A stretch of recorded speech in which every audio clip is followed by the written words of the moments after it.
तो रात के 2 बज चुके हैं, लेकिन अभी भी हम लोग तैयार नहीं है कहाँ से शुरू करें, कैसे शुरू करें। ठीक है, तो आज हम फिर से आ गए एक नए पॉडकास्ट के साथ। तो आज हम बात करने वाले हैं हॉस्टल के, जो हम लोग एक रूम में बैठ के बकचोदी करते हैं, इसी के बारे में।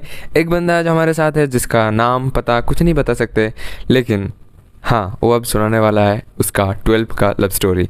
ऐसे समझ सकते हो, स्कूल लव स्टोरी। ठीक है, तो माइक में इसको हाथ में दे रहा हूँ। गाइस, मैं अपना इंट्रोडक्शन तो आपको दे नहीं सकता, तो बस आप मुझे कोई रैंडम बंदा समझ लो जो आपको बस एक कहानी सुनाने वाला है, अपनी 12th की कहानी।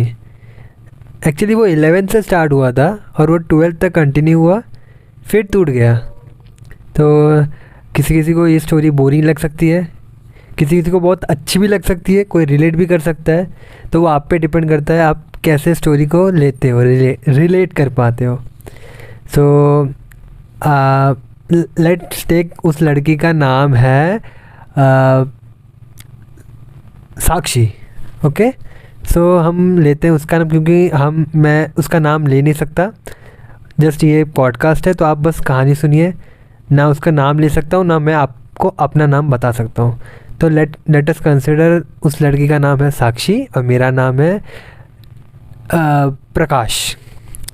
ओके, सो प्रकाश साक्षी को मिलता है 11th में।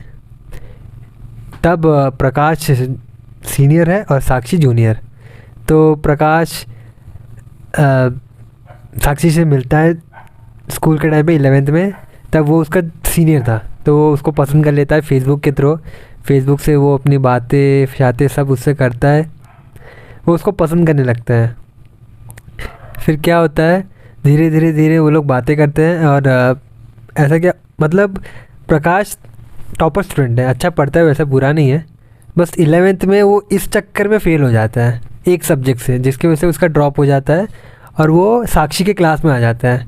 साक्षी तभी 10th में थी, प्रकाश 11th में। अब क्योंकि साक्षी एक क्लास आगे गई लेकिन प्रकाश फेल हो गया, तो दोनों 11th में अभी। तो 11th में वो दोनों एक क्लास में आते हैं और उन लोग की बातें स्टार्ट हो जाती है। तो अब सब सही चल रहा है उनके लाइफ में। प्रकाश कबड्डी खेलता है, तो कबड्डी टीम में वो कबड्डी टीम का कैप्टन तो नहीं है, लेकिन वो सीनियर है। तो वो उस टीम में खेलता है और उसकी टीम जीत जाती है पहला मैच। और आपको पता है या नहीं मुझे नहीं पता, लेकिन स्कूल्स में तब हाउस का होता था, मतलब green house, red house, blue house. तो वैसे साक्षी और प्रकाश दोनों ब्लू हाउस में होते थे। और तो साक्षी भी ब्लू हाउस, प्रकाश भी ब्लू हाउस। तो अगर ब्लू हाउस का जो कबड्डी टीम है वो जीता, तो साक्षी को अच्छा लगा, उसको भी एक अच्छी फीलिंग है, यहाँ प्रकाश उस गेम में खेल रहा है, वो जीता है हमारे हाउस को। तो वही मौका देख के प्रकाश साक्षी को प्रपोज़ कर देता है। वो उसको आई लव यू नहीं बोलता क्लास में, जस्ट वो उसको अपनी दिल की बात बताता है। फिर साक्षी बोलती है, नहीं हम रिलेशन में नहीं आ सकते क्योंकि मेरे फैमिली में प्रॉब्लम्स है और इसलिए हम नहीं आ सकते, लेकिन हम लोग दोस्ती कर सकते हैं, बहुत अच्छे दोस्त। फिर प्रकाश को पहले से लगता है कि साक्षी उससे प्यार करती है, लेकिन उसको कुछ तो प्रॉब्लम है जिसकी वजह से वो उसके साथ रिलेशन में नहीं आ पा रही है। तो प्रकाश को साक्षी के दोस्तों के थ्रू पता चलता है कि साक्षी रो रही है इस रिलेटेड। तो प्रकाश ट्राई करता है धीरे धीरे उसके क्लोज आना, उससे बातें करना। और साक्षी धीरे धीरे चिढ़ने लग गई इन सब चीज़ों से। एक बार प्रकाश गुस्से में उसको बोल देता है, मतलब कुछ बीच में बहुत सारे इंसिडेंट्स हुए हैं, मैं आपको स्किप करके बता रहा हूँ क्योंकि बहुत लंबी कहानी है। आई गेस 2.5 years की कहानी है, तो उतना आपको बता नहीं पाऊँगा, बस मेन इंसिडेंट्स बता सकता हूँ। तो एक बार प्रकाश और साक्षी में ऐसे बातें होती है, झगड़े वगड़े। तो बीच में एक बार प्रकाश ने साक्षी को बोला कि मुझे तुम्हारा ऐसे दोस्तों से बात करना बिल्कुल पसंद नहीं है, मुझे जेलस होता है, तो प्लीज़ तुम उनसे थोड़ा बातें कम किया करो। तो साक्षी ने बोला ठीक है, लेकिन अब प्रकाश सोच रहा है कि हाँ ठीक है अभी सब सही हो गया। लेकिन उसके अगले दिन साक्षी को इतना गुस्सा आता है, वो बोलता है तुम कोई नहीं होते हो मेरे लाइफ में इंटरफेयर करने वाले, मेरे दोस्त हैं, मैं बात कर सकती हूँ, तुम कुछ नहीं कर सकते हो उसमें। तुमको अगर मेरे साथ रहना है तो रहो, वरना तुम भाड़ में जाओ। वो ऐसा लेजिट प्रकाश वो बोलती है और उसको इतना हर्ट होता है लेकिन वो उससे प्यार करता है, वो कुछ नहीं कर सकता, वो बस सुनता है और कुछ नहीं बोलता है। वो उसको सॉरी बोलता है, फिर बोलता है ठीक है मैं आपको कुछ नहीं बोलूँगा। फिर 11th ख़त्म हो जाता है, तब तक झगड़े होते रहते हैं उनके बीच में। तो फिर क्या होता है कि मतलब साक्षी प्रकाश को ब्लॉक कर देती है 11th एग्ज़ाम एंडिंग में। फिर प्रकाश भी मूव ऑन कर लेता है, चलो ठीक है, लेकिन दोनों एक ही क्लास में है 12th में। अब कुछ महीनों बाद 12th के साक्षी का बिहेवियर चेंज होता है। वो धीरे धीरे प्रकाश की ओर मतलब बातें करने के लिए बढ़ती है आगे। प्रकाश को भी थोड़ा अजीब लगता है कि ये ऐसी थी, अभी मेरे से बातें करने में इंटरेस्टेड क्यों है। फिर धीरे धीरे वो लोग बातें करते हैं। फिर प्रकाश को पता लगता है कि साक्षी ने अपनी गलती मान ली है और इसीलिए वो उससे बात करने आई है। लेकिन कुछ महीनों बाद फिर से वही काम होता है वो उस पर फिर गुस्सा हो जाती है, झगड़ा करने लगती है छोटी मोटी बातों पे। फिर प्रकाश सोचता है कि वो उसको बोलेगा अगर तुमको गुस्सा ही करना था तो तुम फिर से क्यों आई लाइफ में, वो तो ठीक ठाक चल रहा था, मूव ऑन कर लिया था, किसी और के पास चला जाता, तो मैं फिर से परेशान करने के लिए आना था उसकी लाइफ में। तो फिर प्रकाश कुछ बोलता ही नहीं है क्योंकि वो प्यार करता है, क्या बोलेगा वो, तो वो कुछ नहीं बोलता, वो बस सहता रहता है। और एक बार एक कांड हो जाता है, उसका बर्थडे पे उसके जो चूतिए दोस्त होते हैं ना, वो लोग उसके बर्थडे पे प्रकाश और साक्षी का नाम लिख के लाते हैं एक अलग टाइप से, और वो सारे फ़ोटोज़ स्टेटस पे जाता है। साक्षी को ये चीज़ पसंद नहीं है कि वो र्यूमर्स फैलाया जाए कि वो और प्रकाश रिलेशनशिप में है। उसको ये पसंद नहीं है कोई र्यूमर्स फैलाए। तो उसको ये लगता है कि प्रकाश ने ये सब काम करवाया है और रिलेशन में लाने की ये कोशिश करवाई है, इसलिए वो केक वेक सब प्रकाश का प्लान है। लेकिन धीरे धीरे उसको पता चलता है कि प्रकाश ने कुछ नहीं किया, उसके दोस्तों ने वो सब केक में लिख के लाया था और केक कटिंग हुआ है। तो फिर उसके दोस्त को समझाते हैं, लेकिन उसने कुछ नहीं किया है, उसके दोस्तों ने किया है, तो तुम उसको क्यों सज़ा दे रही हो। और तब फाइनल एग्ज़ाम होता है, एक तो फाइनल एग्ज़ाम है, दूसरा प्रकाश के ऊपर इतना प्रेशर, वो पढ़ भी नहीं पाता है।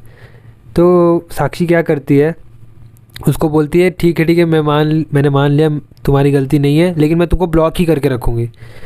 एक्चुअली होता है उसके दोस्तों के बीच और उसके बीच एक डील होता है कि जब तक एग्ज़ाम ख़त्म नहीं होता तुम उससे बातें करो ताकि उसका मोटिवेट रहे वो एग्ज़ाम के लिए, उसका एग्ज़ाम ख़राब ना जाए। तो वो लोग इसीलिए बातें करती है वो प्रकाश के साथ। तो एग्ज़ाम चल रहा है, वो प्रकाश से बातें कर रही है इंस्टाग्राम पे, वो मजबूरन बातें करिए, ये प्रकाश को नहीं पता है। एग्ज़ाम ख़त्म होता है, प्रकाश मैसेज करता है, तो वो उसको बोलती है कि मैं जानबूझ के तुम्हारे साथ ऐसे बातें कर रही थी क्योंकि मेरे दोस्तों ने मुझे बोला था कि एग्ज़ाम ख़राब ना हो तुम्हारा, लेकिन अब मैं तुमसे बातें नहीं करना चाहती, मैं तुम्हें ब्लॉक कर रही हूँ इधर ही। एग्ज़ाम तो ख़त्म हो जाता है लेकिन प्रकाश का दिल टूट जाता है बहुत ज़्यादा। फिर वो बहुत हर्ट होता है, वो कुछ नहीं बोलता, वो बस सुनता है और फिर उसके दोस्तों को बोलता है कि तुम लोग को ऐसा ही धोखा देना था मुझे, तो पहले क्यों नहीं बोला। फिर कुछ साल बीत जाते हैं, आई गेस तब कोविड आ जाता है। तो प्रकाश अपने रूम में रहता है, वो सब अपना काम करता है, वो उसको भूलने की कोशिश करता है साक्षी को। फिर कुछ सालों बाद साक्षी फिर आती है उसकी लाइफ में, वो उसको अनब्लॉक करती है। फिर वो उसके मतलब उनका रियूनियन होता है, तो रियूनियन में वो लोग मिलते हैं लेकिन वो लोग बातें नहीं करते। फिर धीरे साक्षी मतलब चेंज हो जाती है, वो उसको पता चलता है, प्रकाश को पता चलता है कि साक्षी अभी मूव ऑन कर चुकी है, उसके मन में कोई हिटनेस नहीं है, वो बस एक फ्रेंडशिप चाहती है। तो वो प्रकाश को इसीलिए अनब्लॉक की है और उससे टेक्स्ट पे बातें करती है। तो स्टोरी यही है कि वो आई उसको लगता था कि प्रकाश गलत कर रहा है, लेकिन तकलीफें इट्स जस्ट वो सही था लेकिन उसको वो समझ में नहीं आ रहा था। तो बस कहानी यही है कि अभी सब सॉर्ट आउट है, हमारी बातें होती हैं, आई गेस प्रकाश और साक्षी की बातें होती रहती है और कभी कभी झगड़े होते नहीं है, मतलब अभी सब सॉर्ट आउट है। वो लोग नॉट जस्ट एक फ्रेंड्स है और वो अलग जगह पे, ये अलग जगह पे है, लेकिन जो भी वो 12th फ्रेंड्स हैं तो कभी कभी रियूनियन पे उनकी मुलाकात होती रहती है। हाँ, तो कहानी यह भी ख़त्म होता है, लेकिन पॉडकास्ट अभी थोड़ा है, मुझे ख़त्म तो करने दो गाइस, इतना जल्दी क्या है। तो प्रकाश भाई ने बता ही दिया था, कहानी आप लोगों को अच्छा भी लग सकता है, बुरा भी लग सकता है, मतलब कोई भी रिलेट भी कर सकता है।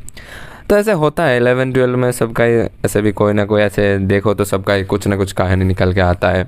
और ऐसे भी हमारे रूम पे और भी बहुत, मतलब हमारे हॉस्टल पे और भी बहुत लड़के हैं जिसका बहुत बढ़िया बढ़िया कहानी है। सब कहानी आप लोगों को मिलेगा इसी यूट्यूब चैनल पे और इसी इंस्टाग्राम पेज पे। तो do subscribe our YouTube channel and follow the Instagram page. तो मिलते हैं एक और न्यू पॉडकास्ट के साथ। Thanks for listening. और एक सेकेंड, अगर आपके पास भी ऐसे इंटरेस्टिंग कहानी है तो मेल कर सकते हैं, मेल डिस्क्रिप्शन लिंक पे है। और जो लोग इंस्टाग्राम पे सुन रहे हैं उनके लिए कमेंट्स, पिन कमेंट्स में है। और आप लोग चाहो तो कमेंट में भी लिख सकते हो, मतलब ऐसे है कि बता सकते हो कि हमारे पास कहानी है, तो हम लोग खुद की तरफ से DM कर लेंगे। ठीक है, तो मिलते हैं न्यू